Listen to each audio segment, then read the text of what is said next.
Hello and welcome to the Offside Line Pod with David Barnes and me, Pete Burns.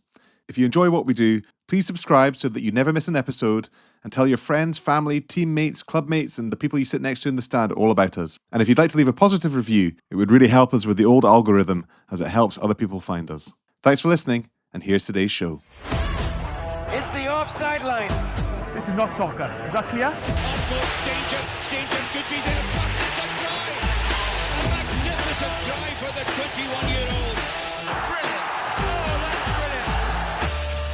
brilliant. Morning, Barney. How are you? It's yet another gorgeous day. How is beach life down in Portobello? Beach life is great in Portobello. I've just escaped the dentist with no fillings or cavities needed filled in, so I'm feeling triumphant with the world. I remember back in the old days at Aki's, your dad's teeth sort of fell out one day and he was shouting at poor Jimmy Oliphant, who was our centre at the time in the first 15, to do some sort of emergency procedure to fix his teeth.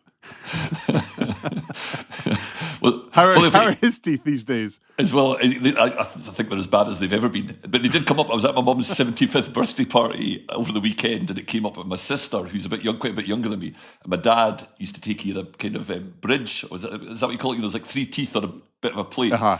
And I think he took them out one day and he stuck them in her juice or whatever, and she kind of took fright, or she did something like that. And apparently I didn't notice. I was away at university at the time. She didn't speak to him for a year. She just wouldn't even look at him. She was so disgusted by him or terrified of him. I don't know which one it was. So I'm sure on the Munster bus they used to do something similar with Paul O'Connell's teeth. That his came out and he'd put them in the bottom of people's drinks and they didn't notice, or he had to do if you got his teeth dropped in your pint, you had to finish it off.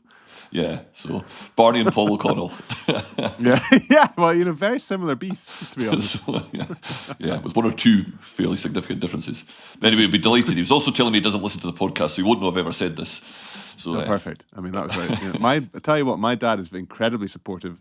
He listens to every episode. It's the only podcast he listens to. So good for him. Well, at least one of them. Good. Hello, Richard. Thanks for listening. Thanks for listening, Richard. Right, let's get into this week. So we're going to talk Edinburgh, Glasgow and Lions, the main stories of the day. And I don't know where you want to kick off. Maybe should we get the bad bit out of the way first? Glasgow at Benetton. Oh dear, oh dear, oh dear. Yeah. Right, Barney, have Edinburgh and Glasgow had some kind of transplant? It's like the seems world's to be magnetic poles reversing. It's almost spooky the way they've kind of reversed how they're playing. I mean, it was a classically bad Edinburgh performance out in Benetton. That's what it looked like. And then Edinburgh, which we'll get to, playing down in Connacht, was some of the stuff they played was Glasgow at their best. Yeah. It was bizarre. Yeah. So if we start with Glasgow, it does seem they've certainly kind of seemed to have lost their way a wee bit. And I'm not certainly I'm genuinely not saying calling for Franco's head or saying Franco's blown it or whatever. But it's quite interesting, and I think we do this quite a lot in Scottish rugby. I was thinking about this morning in Scottish rugby because the kind of talent pool's quite shallow. Quite often, we have a guy that does really, really well, and we're like, make him Scotland coach, make him, director of rugby as well, and he should be on the Lions tour and this and that.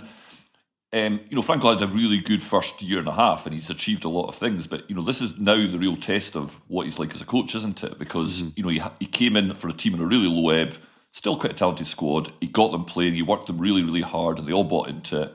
And they had a great first year with the momentum, and they carried that on to the second year.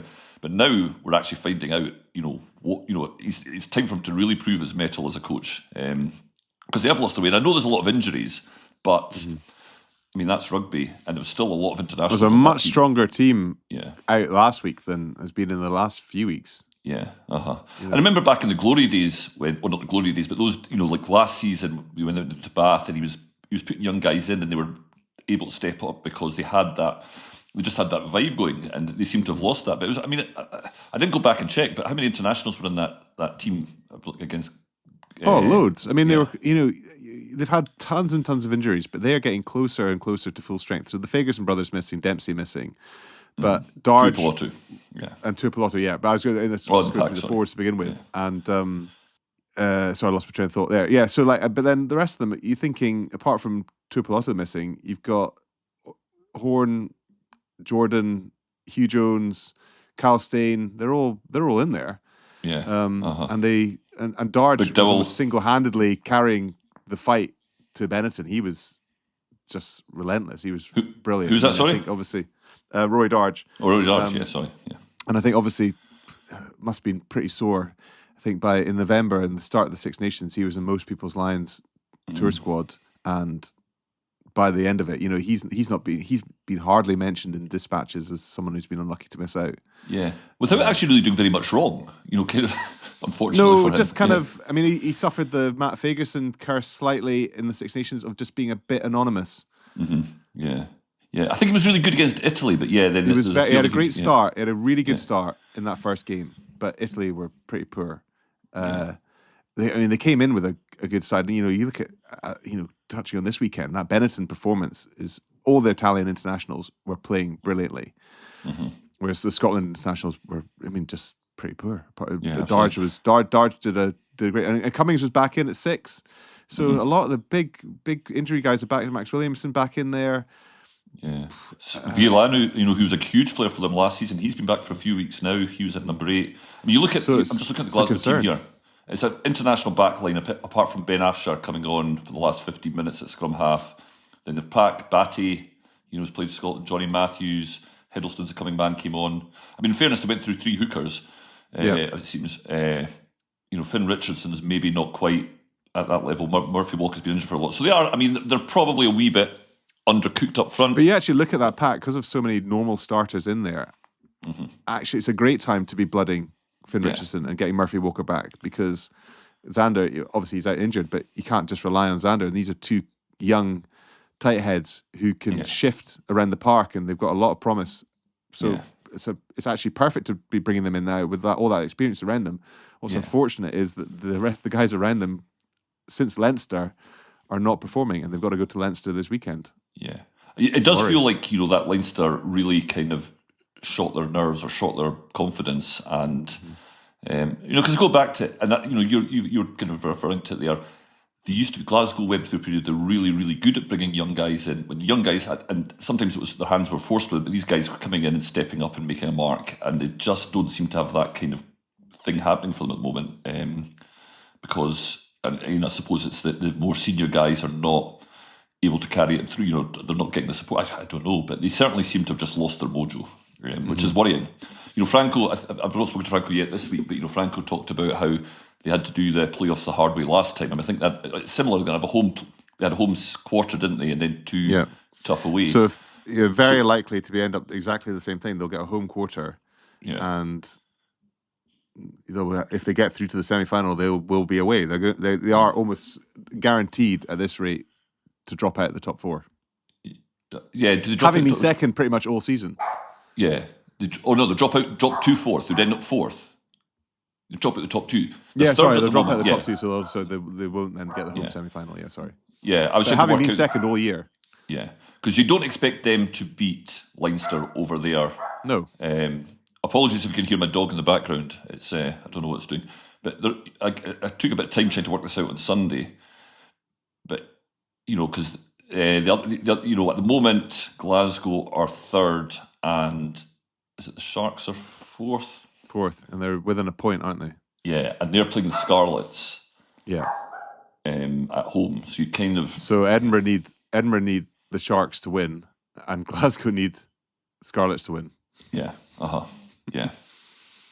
So. Yeah, it's interesting, but I just don't feel. I can't remember, but it's not so much finishing 4th. Glasgow's proven that if they finish 4th, they can do it. They did it once, so they can do it again. But it just doesn't seem to, they don't have that. I'm not sure they were motoring with the momentum at the end of this time last season. But did they not? I think they went 7 games on the bounce. Were they? So they had all the momentum with them. Wind in their sails as they came into those playoff games, and were probably written off a wee bit because they're going away in the semi-final to Munster and then away in the final. Yeah. So they come in dark horses. Who'd have thought that you're going down to South Africa with a stadium packed full of Afrikaans supporters, that you're going to pull off the win? I mean, and especially when they went, 12-0 down to begin with, we all thought it was going to be, I'm sure everyone in the stadium thought it was game over and this is going to be a big score being built here. But they did, an astonishing achievement to come back and win that game. Yeah. So yeah, and you talk about Franco's stock falling. We've talked about him being in the frame for the Wales job. That has gone very quiet, and the other big one on the table was the Leicester job, and that's now gone to Jeff Parling. Yeah.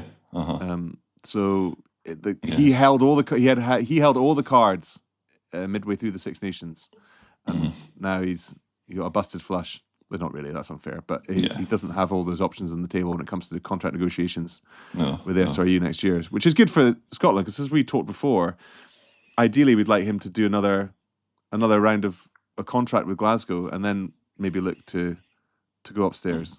Yeah. And I think that's it. I mean, it's a wobble, and it's turning into quite a significant wobble for Franco. But it doesn't mean he's I remember Hugh Jones talking about his own playing career, and he says, you're never as good as people say you are, and you're never as bad as they say you are. When you're on form, you're a world beater. And I think that's maybe what happened with Franco. We kind of had this idea, and people had this idea, we need to get Franco in now immediately. Scotland will, can't survive without him.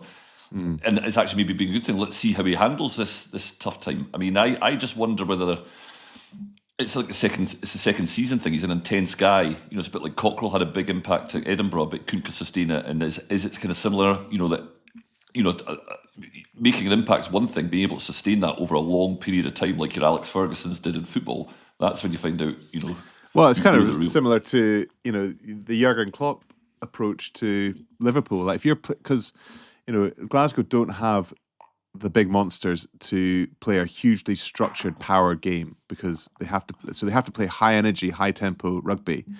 George Horne running the cheat lines and just buzzing around, being super fast ball, and that's how you break down teams. As Liverpool were when they won that first title under Klopp, it was just a massive high energy, high press. But players can't sustain that year after year. And if Glasgow are playing, they're one of the fittest teams in the league, and they've always trusted that. But there's an element of fatigue eventually has to kick in. I'm not saying that style of play is over for them. And as Liverpool showed this year, you can come back and you can do it again. But I don't think you can do it year after year after year. There's going to be peaks and troughs of how you perform playing that style of game. That's a fair point. Good point, Pete. Good point. I like it. Thanks. I'm glad I bring something to this podcast now and again. You bring a lot, Pete. The voice of reason. Let's cross over then and go down to Southern Ireland and Galway, and that Edinburgh Connacht game was an absolutely brilliant game. Yeah. Yet again. I mean, it's on a plastic pitch, but yet again a great advert for summer rugby. Both teams hammer and tongs, magic tries, momentum swinging back and forward. And in the end, Edinburgh get a bonus point. Deny Connacht won. They played some brilliant stuff. Some of the defence now and again. I don't know, actually. I think one of the tries was, you could have almost been accused of blocking that one of the winger scored 2 tries, I think, in the first try. But yeah, great. Edinburgh looking superb. Yeah, and it was interesting. We had media access with Edinburgh yesterday, and Matt Curry was speaking, and he wasn't quite as enthusiastic about. He was delighted to get the bonus point, but he thought there was a bit scrappy at times. That there's bits that you could take. There were, but I mean, it was what I'm saying is a good game. I wasn't saying it wasn't like a dominant performance throughout 80 minutes for Edinburgh, but it was a great game as a viewer. Yeah. But it's just funny how how perspectives change, because it used to be you'd go along and they'd have had a game like that and lost, and they'd be talking, being really focused, And it's basically it's easier to improve on winning when you're winning, isn't it? They'd be talking themselves up and kind of trying to kind of justify their performance, whereas they're now in a position they can go, we're winning games, but there's even more to come from us. And it's just how easy. I suppose it's the as you alluded to at the very beginning of the podcast, it's how the juxtaposition between it's the momentum of sport. Edinburgh have got that momentum where they kind of feel like things are going in the right direction, and they can be quite hard on themselves because they've got a bit of swagger, and Glasgow are in a different boat. So I just thought it was quite interesting that they were quite just fairly not that enthusiastic about the performance. Is basically what I'm saying. They were kind of just very realistic about it. We need to be better. We're going to have to be better. So it's but good on them. And what a try by Charlie Shield for that. That was unbelievable, man! Just coming out of he's always been a kind of mysterious character in the background, just constantly on this contract, which he never seems to play any games. Yeah. And have they not renewed it again for another year? And I was kind of mystified when that got announced, because his game time in the last 5 years, almost count on one hand. Yeah, it's a funny one. I mean, he seems like a great guy. He's always a talented guy. He's just never had his chances. And what a try! Brilliant. Yeah. So hopefully, from his point of view, that's it's a chance for him to kind of really kick on, because he was a kind of, when he came through the under-20s and stuff, he was a guy with huge potential. And it's interesting the way Edinburgh have gone, because Ali Price is off next year. And they've not gone out and recruited another scrum half. There's always chat about should when you've got Dobie, Horn, Afshar, Kennedy kind of does the Charlie Shield role over there, but should one of them move over?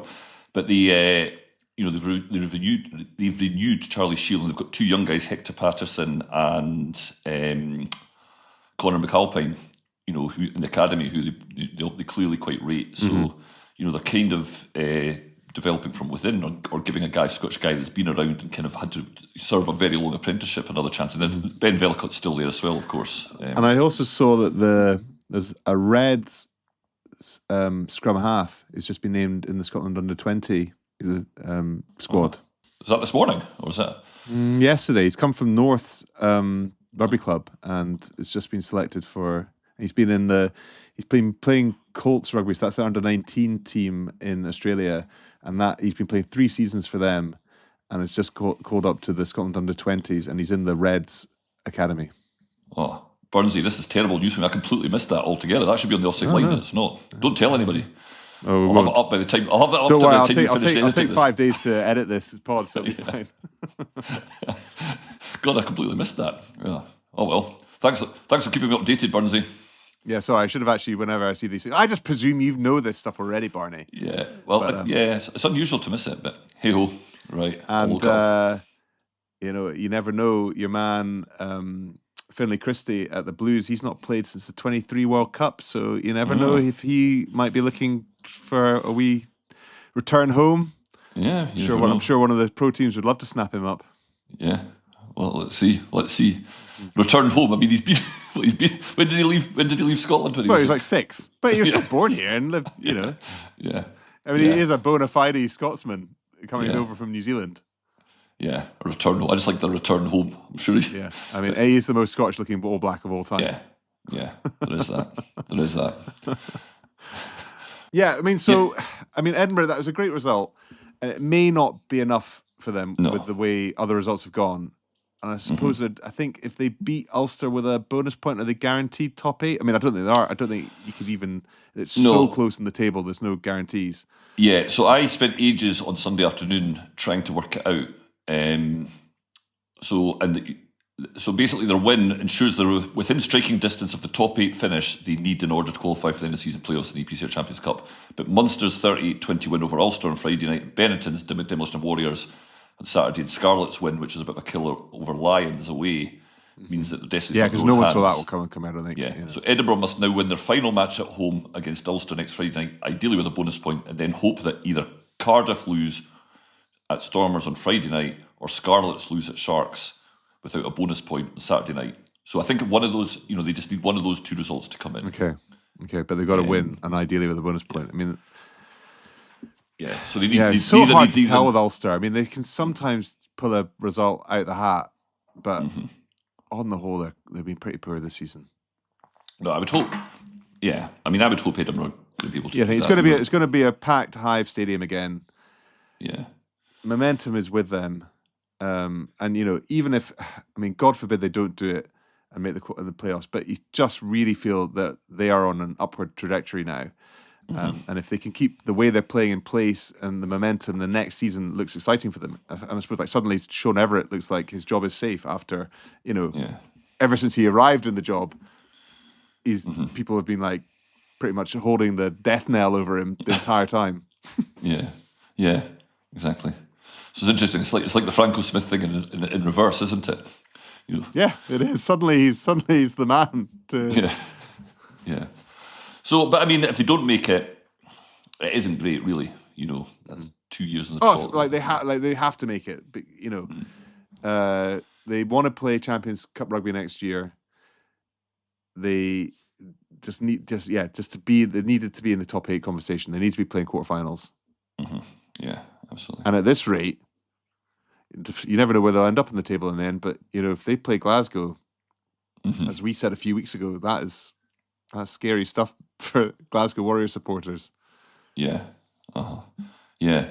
So I think weirdly, the chances of that are really thin now, because to get to 6th, Edinburgh would need Stormers to beat. Oh no, I can't remember. Yeah. I'm sure it's incredibly hard to do for them to actually now, with Glasgow now dropping the way they have. If they'd stayed in 2nd and Edinburgh sneaked in at 7th, then they'd have played each other. Yeah. What they need. So Sharks beating Scarlets would leave Franco Smith's side needing a win in Leinster. Yeah, they would have to beat Leinster to stay. That's not going to happen. Yeah, to stay 5th. It's a big game. They'd have to stay 3rd. Sione's presumably coming back for that. We're recording this on Tuesday morning, so we haven't seen the teams yet. Presumably Sione's coming back for that Leinster game. And Christ, what a tester for that injury. Yeah. Going up against probably Geordie Barrett or a very angry Robbie Henshaw. And his potential Lions teammate Gary Ringrose. Yeah, it's a tough. Yeah, I mean, it's a tough ask for his first game back. Hope his body holds up. It's not just the pec injury. It's the other parts of his body that not used to matches. Yeah, his calves and his Achilles and all these kind of things. And hammies, just like be very, very careful. Sione. Yeah. Do they decide that it's just not worth the risk in a game of that intensity? But then what do they risk him in the quarterfinal? Yeah, exactly. At some point, you've got to. Yeah, it's a good point. So on the matter of Lions, let's start with huge congratulations to Finn Russell, Sione, Hugh Jones, Duhan van der Merwe, Blair Kinghorn, Pierre Schumann, Xander Fagerson, and Scott Cummings are 8 Lions for 2025. But it's terrifying the next few weeks because you're just worried about them getting injured or not coming back. I mean, how do you reflect on it all, Barney? Now that we had a wee kind of post announcement chat which went on YouTube and our social media channels. How do you reflect a few days later about that squad in general? I was going to use the word underwhelmed. It's not underwhelmed. I think I didn't really get much of a buzz out of it. There was no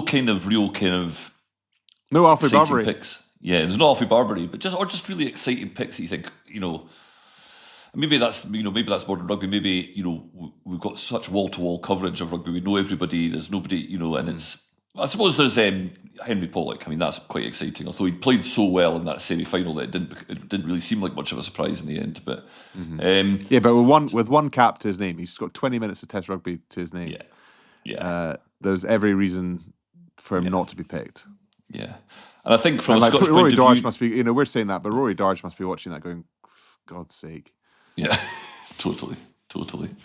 Yeah, I always think back to when Freddie Douglas got called up to the Scotland squad, and the thing Gregor said at the point was he outplayed Henry Pollock in the under-20s game the previous year. Now maybe that's the case, maybe that wasn't, but it just shows like how quickly your career can take off or not, or stall, or not even stall. I don't think Rory Darge's career stall. He's just events have overtaken him, I suppose, or Henry Pollock. Yeah, but I think everyone, the guys who burst on the scene, it's hard to keep that. Think of Henry Arundel, for example, playing out in for Racing 92. As a result, his Test career has stopped or been paused. But 2 years ago, he was very much in the Lions mix. Yeah. Not even mentioned now. He's another one who could come play for Scotland after the 3-year stand down. Yeah. They're all there. They're all there. They're all coming home. They're coming home. Yeah, they're all coming home. Yeah, now that it's a route to the Lions, and why not? It used to be that it was the death. Playing for Scotland was the death knell to your Lions career. But maybe they'll all look at it and go, actually, you might get selected. So and I think from a Scottish point of view, I don't think I think there was a lot of debate over whether Darcy should have got his shot, but offset that. I think people didn't really see the Scott Cummings come one come. I couldn't believe we got 3 forwards. Yeah, and exactly. And I think 4 years ago, it was maybe a bit of a surprise that there was so many because there had been so few Scots for a while, so that was a bit controversial. Yeah. And I think this one, inside Scotland and outside Scotland, is kind of looked at and you went, I think 3 forwards is a surprise, but 8 seems about fair given where Scotland are, so that's a sign of progress, I think. It seems And I won't mention his name because maybe he is an avid listener to the podcast, but I spoke to one of the Lions coaches after the announcement. So he was unaware. I would hazard a very strong guess that I have this podcast. So he was speaking off the record. Right. And I just asked, how close were guys like Darcy and Jamie? And he said they were unbelievably close. Really? Like unbelievably close. So it's hard, I mean, you would presume, therefore, that they are near the top of the list for coming in for injuries, or at the top of the list. I imagine in terms of wings, they're looking at Feo Boso's fitness if he comes in and plays a game for Exeter. But you would probably think that Darcy is above him. He should be, yeah. And then Jamie Ritchie, if a back row goes down, they don't have many out-and-out sixes. Do they have any out-and-out sixes? They don't. They've got hybrids and they've got lots of sevens. And guys who play six, but they're not career sixes like Jamie is. So you'd think that he'd be very close, especially with the kicking laws and the way how good he is in the air, especially on chasing kicks and getting the ball back. So, and as we discussed, when they play the Argentina game, Andy Farrell's left open 2 spaces on the squad, like publicly announced there's going to be 2 more players coming in. But there are likely to be even more because the Argentina game is only 6 days after the Premiership and URC finals. So depending on which teams are playing there, Leinster highly likely to be in the final. So that is, 14, half the Lions squad missing, including both hookers. Sale could be playing Bath, so that would rule out a tight head, a fly half, and a hooker, so a third hooker. So they're going to have to bring in another hooker no matter what. If Leinster are in the final, the URC final, they're going to have to bring in another hooker, and various other permutations of positions. And it's a weird one. Do they come in, play that game, and then go out again? Yeah, they become a test Lion because it's going to be a capped international, and then not Lions tourist. Yeah, weird. Get all your kit and off you go again. Keep on standby as you fly to, especially for the Scottish boys, fly to New Zealand and Fiji for these games, and just be ready to pack your tracksuit that you got given for that game. Yeah. So I think Darcy's definitely got to, given that Mac Hansen is racing. He's got another. He's been missing for a week. He's got another 5 weeks out with an injury, and you never know if they will again. So don't really let that go. Maybe that is one of the spots that will get filled as another wing position because they're going to be missing Blair Kinghorn for the opening 3 games. Yeah, suddenly quite thin on the ground and wing. Yeah, and so apparently I was listening to the guys on the Ruck Pod, the Times one, and they were saying, they'd been. I wasn't down at the launch. You were there, but you weren't in the press stuff, were you? They'd got the impression. I don't know whether it's just because they do kind of, and they kind of admit it. They're kind of Anglo-centric. That it was Owen Farrell and Jamie George were the 2 that were kind of. They're obviously also disappointed that Courtney Laws, and they're probably disappointed that Billy Vunipola and Manu Tulangi weren't in there as well. But Bill Bowman, bit of experience. Bill back in. I was surprised by Jamie George, but as we discussed last week when we were picking our squad, I had him in as a great tourist. He'd be a brilliant midweek captain. He would obviously do the job if he had to get elevated to the test team, but he was not the front runner behind the Irish boys. Neither of us had seen the Cowan Dickey selection, which is a bit mad because actually he was the main guy during the Six Nations for England. Yeah. But I really thought they'd Derry Lake. But he's surely, you're talking about hookers coming in for that Argentina game and potentially for the rest of the tour. Derry Lake's got to be top of the list for guys coming in. Yeah. So we don't read too much into the Ruck boys being sure it's going to be Owen Farrell and Jamie George are the 2 that are. Owen Farrell's not playing. Didn't play again at the weekend because of his concussion.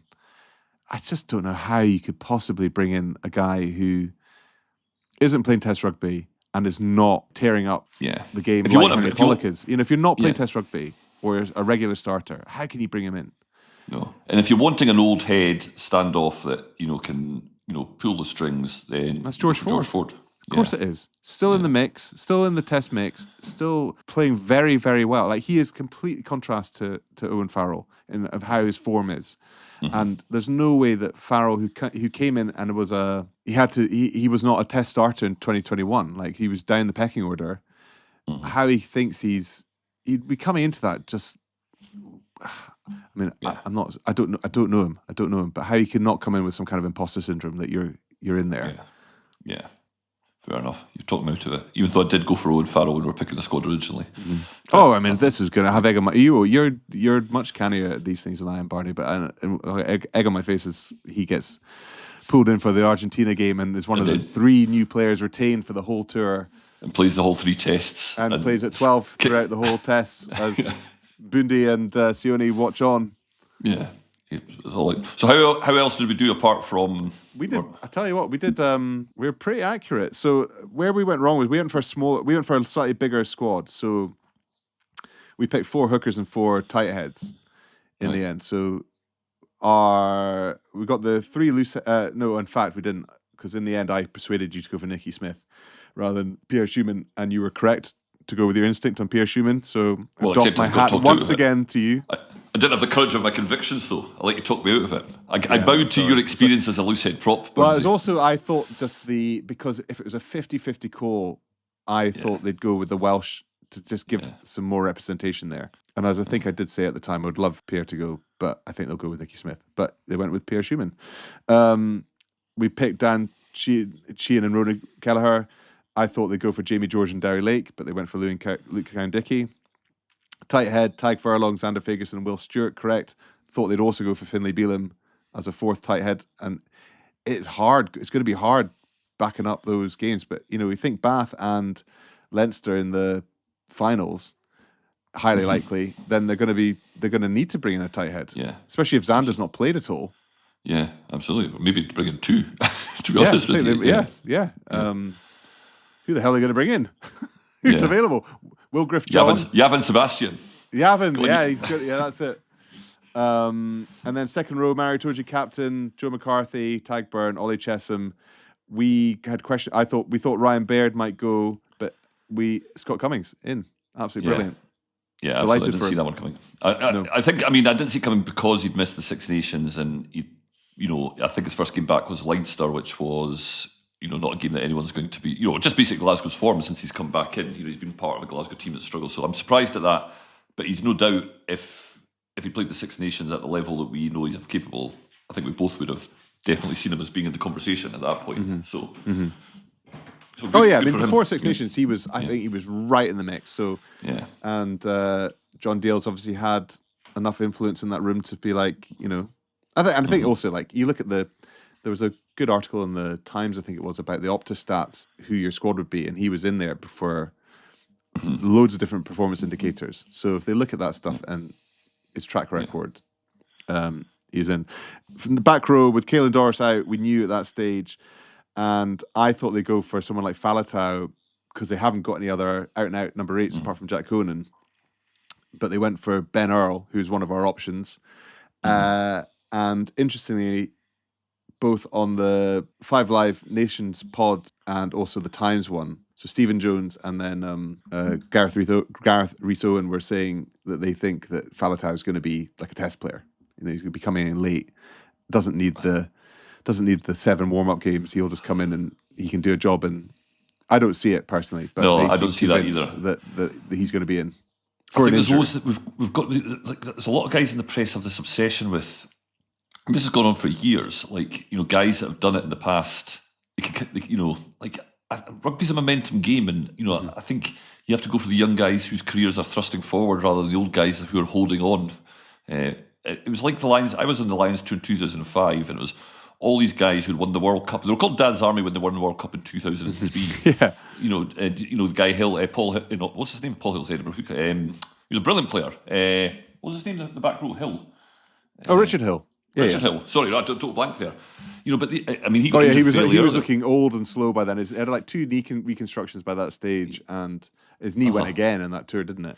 Yeah, and I remember a discussion on the media bus, and I mean, I was really junior, so I wasn't even involved in it. But he played he played one game, and I think he was just fairly anonymous. And somebody said, he can't play. Richard, they can't have him in the test team. And they're like, what do you mean? Richard Hill's been a hero. He's a legend. He did the World Cup, and but the guy's just. And then he got injured. Neil Back was like 76 years old when he played in the Test match. He's the oldest Lion ever. Yeah, and I always remember. And he was up against Richie McCaw, like 25-year-old Richie McCaw or whatever. Like he just got blitzed out of the game. Yeah, and then exactly. And the one I remember is Richard Hill got injured and went home, and Ryan Jones turned up, and he just tore it up playing against Otago. Yeah, and because he was just a young guy that was just grabbing his chance. And I just think we've got to do a bit more of that and less of this. Faletau was Faletau. Tip of the hat to him. What a great player. What a great player over a long, long period. But we just, and it was like, don't want to keep on going over and over again. The 2019 World Cup for Scotland as well. John Barclay and Ryan Wilson were hanging on in there. Barclay came back and, really got blown away by Ireland. And then, you remember like Bradbury and the young guys coming in and Richie. And, you just thought, we just need, I just think you just have to kind of let the young guys go. Is basically what I think. So, anyway, that's my rant over about the 2019 World Cup, as relevant as that is to anything we're talking about right now. So other picks that we got right: Jack Conan, Tom Curry, Jack Morgan, Josh van der Fleer, and we'd hope that Jamie Ritchie might slip in there, but we didn't think it was going to happen, as transpired. But he was obviously, as this unnamed coach said, he was very, very, very close. Scrum halves. Yeah, got that right. Jameson, Gibson, Park, Alex Mitchell, Alex Mitchell and Thomas Williams. Fly halves, we got right. Finn Russell, Finn Smith, and Marcus Smith, although he has been picked, I think, primarily as a fullback. Did we go with him, did we? Yeah, we did. Oh, right. Yeah, we thought if Sam Prendergast had just, he'd done too much damage to himself in the recent form, and just especially defensively, and his ability to run a game. He's just not ready yet. And physically, he might never be ready. The game's changed. You can't afford a Ronan O'Gara just kicking you around the field if you can't defend. Yeah, I agree. Yeah. Centres, we got right. Sione, Hugh, Gary Ringrose, Bundiaki. Wings, we also got right. Tommy Freeman, James Lowe, Duhan van der and Mac Hansen, and we hoped Darcy would be in there, and we thought it would either be Darcy or Duhan, and that's maybe what it came down to, and they went for Duhan. Yeah. And then fullbacks, Hugo Keenan, Blair Kinghorn, and we picked Tom Jordan, but they went for the utility of Elliot Daly, which also makes complete sense. It's a shame for Tom Jordan, but you pick a guy who has got 5 Lions Test caps, played brilliantly coming off the bench for England in the Six Nations, just a really calm, steady, cool, silky, great player. A lot more pace than he looks like he has. So disappointed for Tom Jordan. He must be near the top. He must be really near the top for any injury cover. But I can see the logic in Elliot Daly. Yeah, because it's not a massively experienced Lions squad. If you look at it, in the last Lions tour was 2021 behind closed doors. So you're looking back 8 years to guys that have really been on the kind of the full hype Lions tour. So you can understand. So guys who've been there before are Karen Dickey, Tag Furlong. Xander went last time, but he was troubled with injury. He didn't play that much. Itoje, Tyke Byrne, Jack Conan, Tom Curry, none of the scrum halves, only Finn Russell, and again, he had a bit of injury trouble, as we know. Bundiaki went, Van der Westhuizen went. Van der Westhuizen? I keep saying Van der Westhuizen and Van der Merwe. Oh, what an idiot. That's like, bloody hell. Duhan van der Merwe. And then, none of the back three. So, it's not massively expensive. That's it. So it's hardly any of them. Yeah, so you can see the logic behind the Daily selection. And, you can play anywhere from, 11, 13, 14, 15. That's quite handy. Although, Jordan can, anyway. Yeah, so we'll just, as I say, it's just a terrifying period right now between, you just want all the guys who have been picked to go. And, you see Tom Curry limping out with a hamstring injury on Friday night in the Sale Leicester game, and you're thinking, I just don't want, hopefully it's just, for him it's a strain, but it could be linked to his hip issues that he is absolutely dogged with, and he has to manage very, very carefully. But you really hope that nobody drops out now, and if anything, they're adding the 2 extra players, and they're going to have to add more, because unfortunately, you'll get guys. You'd rather guys had knocks and they had to bring people in rather than have to leave the tour altogether, because it's just devastating. The idea of being Caelan Doris right now, like you're out for 6 months, and this was it. You were going to be British and Irish Lions captain, part of the pantheon. Yeah, absolutely. I mean, on the injury front, we're at the Hive yesterday, and we get summoned in just for the end of training, and Duhan was out there sprinting, doing sprints. Was it good? It was good. Well, that was a huge improvement from when we were down there a few weeks ago. Yeah, for that Scottish Building Society day with Edinburgh. He was walking incredibly gingerly, and so that's a good turnaround in a month. Yeah, absolutely. So, and we kind of quizzed him about it, because they put, on it was Thursday, wasn't it? Thursday, we spoke to. Yeah, so how was that? Because you spoke to him and Shuey. So how were they? Delighted, as you'd imagine. They were in good form. And it was and so Duhan, he got quizzed about the injury. You could tell he was probably a bit frustrated, because you think, I've just been picked to be the Lions, and all you want to do is talk about my. But, it's the big story. And he was kind of quite cagey. And I was thinking, I wasn't convinced that he was, you wonder how much of it is. I could be back. I'm hoping to be back. And he was just a bit cagey about when he will be back. But he does, or what the injury was, really. It was more about, it's an ankle injury, but just about what the injury really was. But he'd said the original target was to play in the Challenge Cup final if he made it. So that's not this weekend, but the weekend after. Yeah. So he's now got to hope that they make a playoff in the top 8. And he plays in that. I did say to him, could you, how important is it you get game? If you don't make it, would it be a disaster for you? And as you'd expect, he said, no, I think that doesn't concern me. Well, that's the beauty of the tour, though, is they're not going straight into the test series. He can have the warm-up games that you would never get in any other scenario. Yeah, and he'd play against Argentina. And he pointed out, I don't remember it, but he pointed out when he scored that try against England in 2023, he hadn't played for 5 weeks before that. Right. It didn't seem to do much harm there. So, I suspect the kind of guy he is. He's a big athlete, isn't he? He's not like... I'm not sure that he is one of these players that needs to kind of, because he's not playing stand-up. He doesn't need to get the feel of the game, really, in the same way that some of these guys do, because that's not what he's about. He's about get the ball in his hands and have a bloody go. So, so he's quite positive. And it was good to see him doing the sprints. Schumann, our friend Chewy, was, as you'd expect, just absolutely delighted, praising his wife, his rock, as he called her, praising God, praising everybody. I don't think there's any man on the planet more in love with his wife than Pierre Schumann is with his wife. It's unbelievable. Yeah. I'm totally disappointed. Robbie was telling me that they do these videos of when when your name announced and you get up and celebrate. And apparently they've edited it since, but the original video that went up and he's sitting on the sofa with his wife and the dog, and he jumps up in excitement and he stood on the dock. Oh, I missed that. Yeah, I've only seen the edited version. Yeah. So the edited version, Robbie was really disappointed because he was desperate to show me like he was loving it, but I think we should have left that up. That's even assuming the dog was okay. but I mean, it is just a magic thing about the Lions. That announcement element of it, where you have no idea. Yeah. No leaks.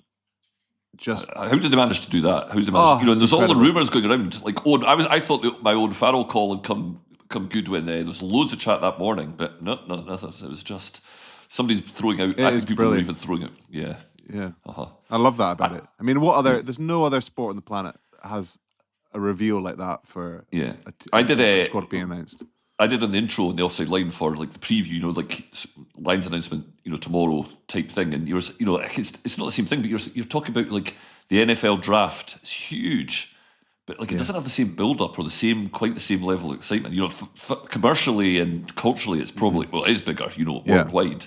But there's nothing that has. I mean, you actually start talking about it 4 years in advance, literally.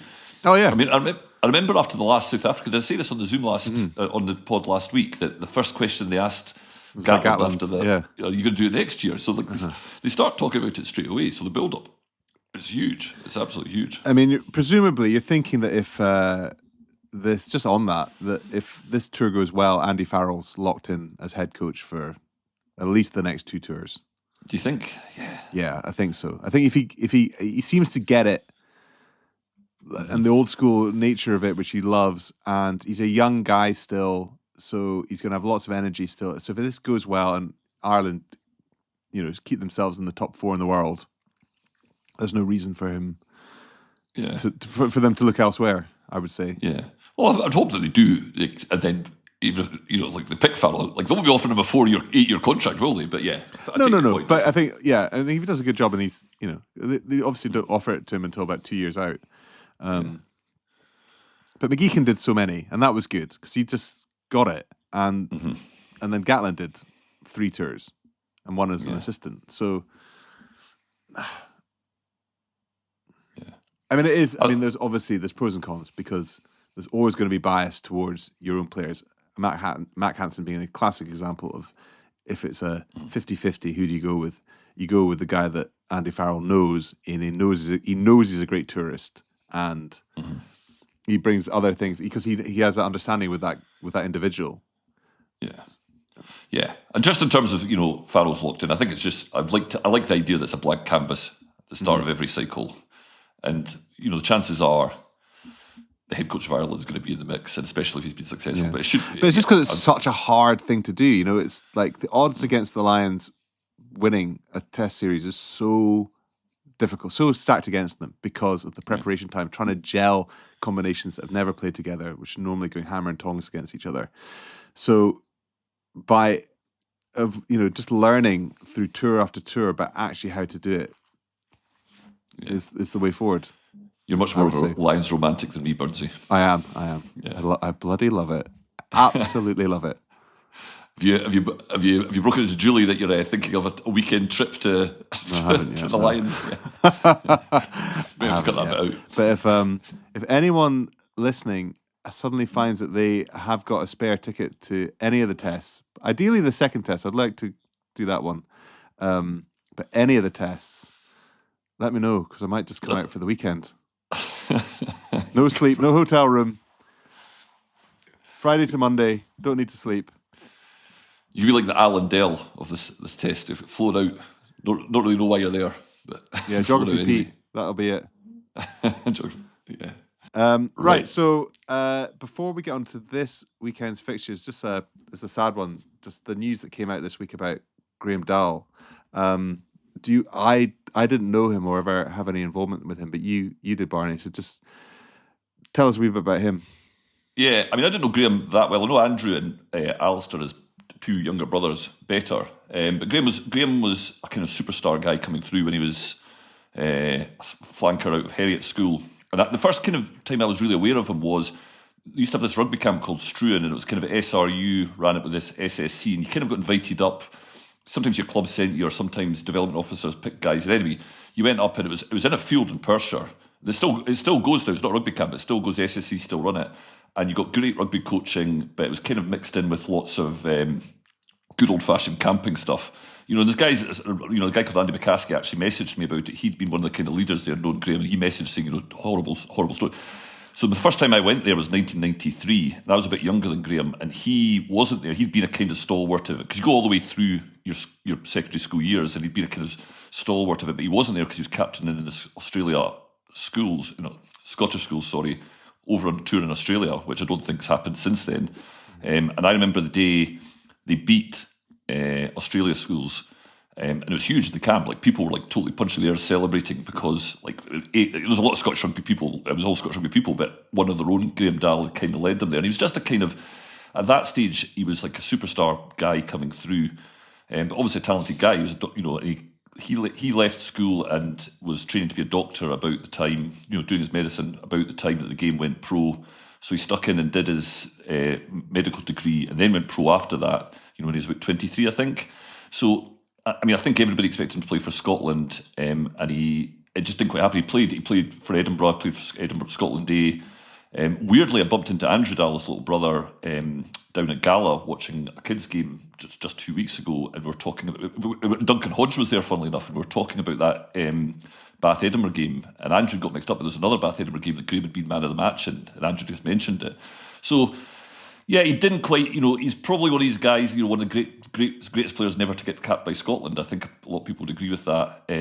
But he had a great career, and then when he retired, he went back to being a surgeon down in the Borders, and I think a sudden illness last week, and sadly passed away. It's really brutal. 49 years old. Just horrible, such a horrible situation. And just Yeah, what do you say about it, Burnsy? It just puts no, life in it's nothing perspective more a to wee it. bit, doesn't it? It's just tragic and and awful and very, very sad. And we obviously just send all our condolences to his absolutely friends and family. Yeah. It's terrible. And part of a great rugby family. His brother Andrew ended up playing for Scotland, got caps for Scotland, and his dad he was standoff for the Heriots team that won the league back in the 78 or 79, I think it was, and was kind of a stalwart at Heriots. So. Absolutely. Just condolences to the Dalles, who are a great family and a great rugby family. So, I mean, after that, back to kind of more prosaic proceedings, which is what's happening this weekend with rugby, with his old club Edinburgh playing Ulster on Friday night at the Hive Stadium, and as we said, they need a win, ideally with a bonus point, and for other results to go their way. But the destiny is largely in their hands. And then Leinster, Glasgow, and Dublin. That is potential. Watching that through your cracks in your fingers, I think. So see how that one goes. You never know. Maybe Northampton have shown how to go about dismantling Leinster, but you wonder, does that I get the feeling Glasgow's doing in Dublin a couple of weeks ago seems to have really shaken them. You wonder if it's Northampton getting the better Leinster is going to have the same effect on them. I think more likely it's just going to cause a backlash. So well, they went and put 70 odd points away at Zebra at the weekend. So I think the anger is different. It's reacting differently. And then there's the Jed Forest Sevens as well. So the King's series is I mean, Melrose are, and Melrose, Selkirk, Kelso, and Accies are kind of leading the way, I think. On that.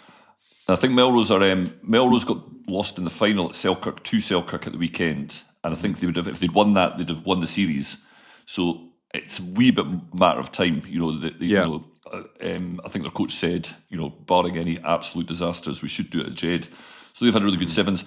It's interesting because sevens, it's kind of there's quite a lot of stuff seems to be going on in the background about the Kings of the Sevens series. I kind of mentioned that there might be Edinburgh teams, that there might a push to have a couple of tournaments in Edinburgh next year and kind of formalise it. Not formalise, formal enough, but kind of have a certain number of core teams, including the Edinburgh teams that have traditionally bought into or more recently bought into, which are Accies, Watsonians, and laterally Heriots. And I think that'd be, depending on how it plays, that would be really good if we could say, we could kind of have whatever number of really strong tournaments and really kind of get a bit of media excitement behind it, put a bit of focus on it, and just a bit of a buzz, something to feed into your big sheet of season structure. Or is it already in there, Bernsey? Oh, it's all in there. Don't worry. Yeah. I haven't looked to the granular detail about where the fixtures have been played for the Kings of the Sevens, but the Sevens is a very important part of my season. There's a block in it, right? Things have died down in the season now, so I'm gonna sit down and do my one, and then we can have a big chat. Do your homework. Okay, good. Yeah, right. Brilliant. Jed Forest Sevens, and then the week after that is Melrose Sevens. Which brilliant. Is a biggie. So, and we'll have a round up. Hope the weather stays like this. Yeah, absolutely. You just reminded me of another Barney story. But I was at my mum's 75th. So it was my mum's birthday. She won't thank me for keeping saying it's her 75th, but we had a nice afternoon sitting out in the back garden at the Barnes house. And as I came in, I said, "This isn't too bad, this weather." And it's the Hoyt Common riding coming up in 3 weeks' time. And so I sat down, and my dad says, "It pisses me off to get weather like this for your mother's birthday, and I bet it rains at the Common riding." We'll get weather like this for your mother's birthday. It's going to rain at the Common riding. He's got his priorities right, doesn't he? Yeah, totally. Well, fingers crossed for Barney and everyone in Hoyk that the weather remains like this for Common riding. But can you imagine just how burnt everyone will be having their rum and milks and just sizzling out in the heat? Absolute carnage. It'll be absolute carnage. I wouldn't be wanting to wear tweed on a horse either with that heat either. No. Well, we'll have a report afterwards to let you know how. Good. Well, I want to look for an update. Brilliant. Right, that's great. Another good pod, Barney. Well done. And we'll be back next week. We'll pick over the results of the URC final round before the playoffs and where we are with the Sevens ahead of the Melrose. And I will catch up with you then. Perfect. Thanks very much, Bernsey. Cheers, mate. Bye. Cheers. It's the offside line. This is not soccer. Is that clear? Almost danger.